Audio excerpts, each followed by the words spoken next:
Europe 1. Le grand direct des médias avec Thomas Joubert. Et le Huffington Post fête ses 5 ans. Le 23 janvier 2012, Anne Sinclair lançait en compagnie d'Ariane Huffington la version française du site d'information américain bien connu. 5 ans plus tard, le HuffPost, comme on l'appelle, se classe parmi les sites d'information les plus consultés avec 7 millions de visiteurs par mois. À l'occasion de cet anniversaire, je reçois ce matin la directrice éditoriale du Huffington Post, Anne Sinclair. Bonjour, bienvenue sur Europe 1. Bonjour Thomas. On est ravis de vous retrouver sur cette antenne et à vos côtés, Paul Ackerman, directeur de la rédaction du Huffington Post. Bonjour. Bonjour. Anne Sinclair, quand vous avez pris la direction du Huffington Post, il y a 5 ans, on va le dire franchement, ce nom était imprononçable, on avait une ligne éditoriale très très vaste, personne n'y croyait franchement.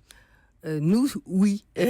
Paul et moi, on était dès le départ. Vous étiez convaincu que l'avenir de l'information se ferait sur Internet ? Ah oui, ça oui. Ça sûrement oui, mais simplement c'est vrai que c'était difficile, c'était une aventure, c'était un défi d'imposer, comme vous dites, un nom imprononçable, une marque qui avait une consonance américaine, et aujourd'hui les Français la sont appropriés, appellent ça le Huff, et comme vous avez dit, 7 millions de visiteurs uniques par mois, je crois que c'est un très beau succès, et on est très heureux de cette aventure. On était en effet 8, on est 30. Comment est-ce que vous vous êtes imposé, Paul Ackerman, auprès du public ? Je pense que c'est surtout grâce à la place que les réseaux sociaux ont pris aujourd'hui dans la diffusion de l'information. Donc on a une ligne très tournée vers ça. C'est-à-dire que vos articles sont très partagés sur les réseaux sociaux. Voilà, on les met en ligne sur sa page Facebook, sur son compte Twitter. Voilà, et ça représente 30% de nos lecteurs, et c'est pas neutre. C'est-à-dire qu'il y a vraiment une façon d'écrire pour les réseaux sociaux. Il y a une façon de présenter l'information qui est différente que pour un journal. Alors c'est quoi la patte du Huffington Post, Anne Sinclair ? Comment est-ce que vous la définissez ? Globalement, la patte du Huffington, c'est d'être un site d'information généraliste, mais de le faire de manière décalée et un peu différente. C'est-à-dire que toute l'information est traitée par tout le monde, et notamment tous les grands médias d'information et tous les grands sites d'information qui découlent de ces médias. Mais on a pris le parti de le traiter différemment, autrement, avec un autre ton qui est à la fois peut-être un peu plus libre, un peu plus insolent, un peu plus différent. Et ça marche justement très bien sur les réseaux. Justement, j'ai regardé moi ce matin sur la page d'accueil. Alors on trouve autant les débriefs du débat de la primaire de la gauche que la séparation des Kids United, ce groupe d'enfants, ou alors un orang-outan qui scie un bout de bois. C'est ça le Huffington Post ? Je crois que Paul va l'expliquer puisqu'il est directeur de la rédaction et qu'il m'accompagne depuis le début, et qu'aujourd'hui, petit à petit, j'ai pris du recul parce que je fais autre chose, et que maintenant que j'ai l'impression que finalement ma mission était accomplie et je passe un peu le témoin, et donc aujourd'hui je ne serai plus directrice éditoriale, je resterai évidemment marraine, éditorialiste et très proche de cette aventure qu'on a fondée ensemble, mais Paul a aujourd'hui les manettes en main depuis déjà un moment, mais complètement. C'est-à-dire, vous nous annoncez ce matin, Anne Sinclair, que vous quittez le Huffington Post ? Pas du tout. Je le quitte absolument pas. Je suis aussi présente que je l'ai été, en tout cas les 2 dernières années, où je commençais à prendre un peu de recul parce que j'avais d'autres collaborations, à Europe 1 notamment. J'écris un livre, je fais une émission musicale à la télévision, je m'occupe d'une exposition, etc.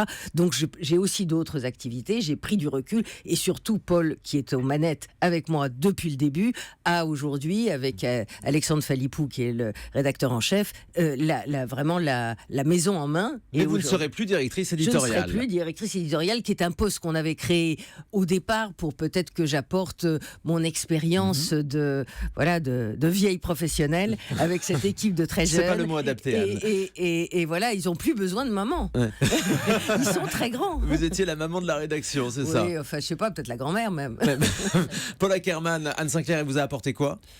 C'est plusieurs choses. C'est d'un côté, et ce qu'elle reste, justement, c'est pour ça qu'on ne peut pas dire qu'elle quitte le Huffington Post, c'est l'âme du Huffington Post. C'est-à-dire et elle continue à l'être. Tous les jours, quand on a des questions sur quelle actu traiter, comment la traiter, qu'est-ce qui est vrai, qu'est-ce qui est faux, on lui passe un coup de fil. C'est elle qui sait. Donc un regard éditorial. Voilà, un regard éditorial. Ensuite, il y a aussi, elle a un côté, ça qui est peut-être moins connu du grand public, qui a un très fort esprit d'équipe, et elle a amené beaucoup dans l'esprit de l'équipe et de l'adhésion de l'équipe au projet. Elle est vraiment très très forte pour ça. Et puis on va pas se mentir, c'était aussi un moyen de faire parler du Huffington Post, Anne Sinclair. J'espère que on a été des porte-voix, et c'est vrai que vous vous rendez pas compte que c'était franchement un défi impossible.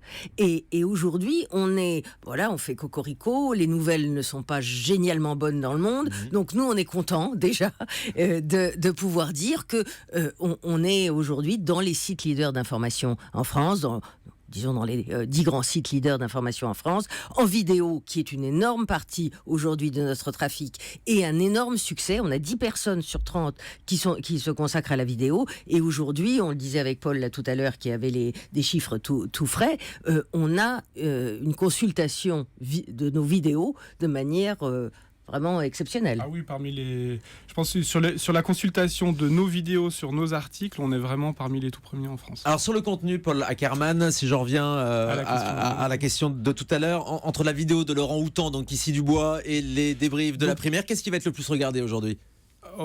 La primaire, ça marche très très bien.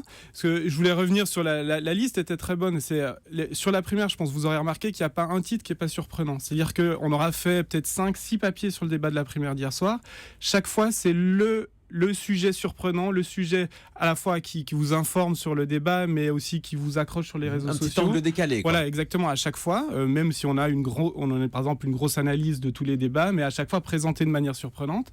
Et Laurent Houtan, c'est un documentaire de la BBC qui montre effectivement comment... Un orang outan qui scie du bois. Voilà, ils ont appris un orang outan à scier du bois avec une scie, ce qui est quand même un orang outan sauvage observé dans la jungle, ce qui est quand même, d'un point de vue scientifique, très intéressant. Mais on aura su accrocher les gens avec le côté surprenant de cette info. Ça veut dire qu'il n'y a pas que la recherche du buzz. Pas du tout. Le buzz nous accompagne. On ne méprise pas le buzz, on ne méprise pas le divertissement. Au contraire, ça fait partie de notre palette d'offres, si j'ose dire. Mais je vous fais le pari qu'aujourd'hui, l'intronisation de Donald Trump va être, notamment pour nous, Huffington Post, qui bénéficions bien sûr de l'expérience américaine, d'un correspondant à nous directement aux États-Unis.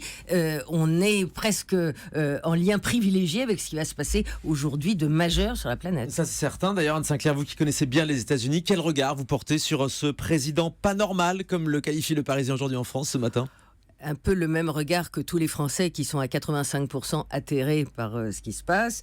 Même les Américains aujourd'hui, c'est exceptionnel, sont à 40% favorables au nouveau président qui arrive quand Obama faisait le double. Je crois qu'il y a une interrogation majeure, sans vouloir être catastrophique, sur l'imprévisibilité du personnage et sur le fait que c'est la première fois dans un monde difficile qu'arrive au pouvoir un homme qui a à la fois si peu d'expérience, qui joue de la surprise et du tweet comme instrument de gouvernance, et qui est aujourd'hui dans une sorte de bouleversement à la fois d'alliance favorable à la Russie, hostile à la Chine et pas très favorable à l'Europe, c'est tout ce qu'on peut dire. Ce sont des questions que vous allez suivre donc aujourd'hui sur le Huffington Post, Paul Ackerman. Oui, c'est sûr. En plus, sur les États-Unis, Anne a un peu abordé le sujet, mais on a non seulement un correspondant là-bas, mais en plus, on bénéficie d'une équipe politique qui représente des dizaines de personnes au Huffington Post, dont on peut traduire toutes les analyses, les éditos. On en aura déjà plusieurs en cours là.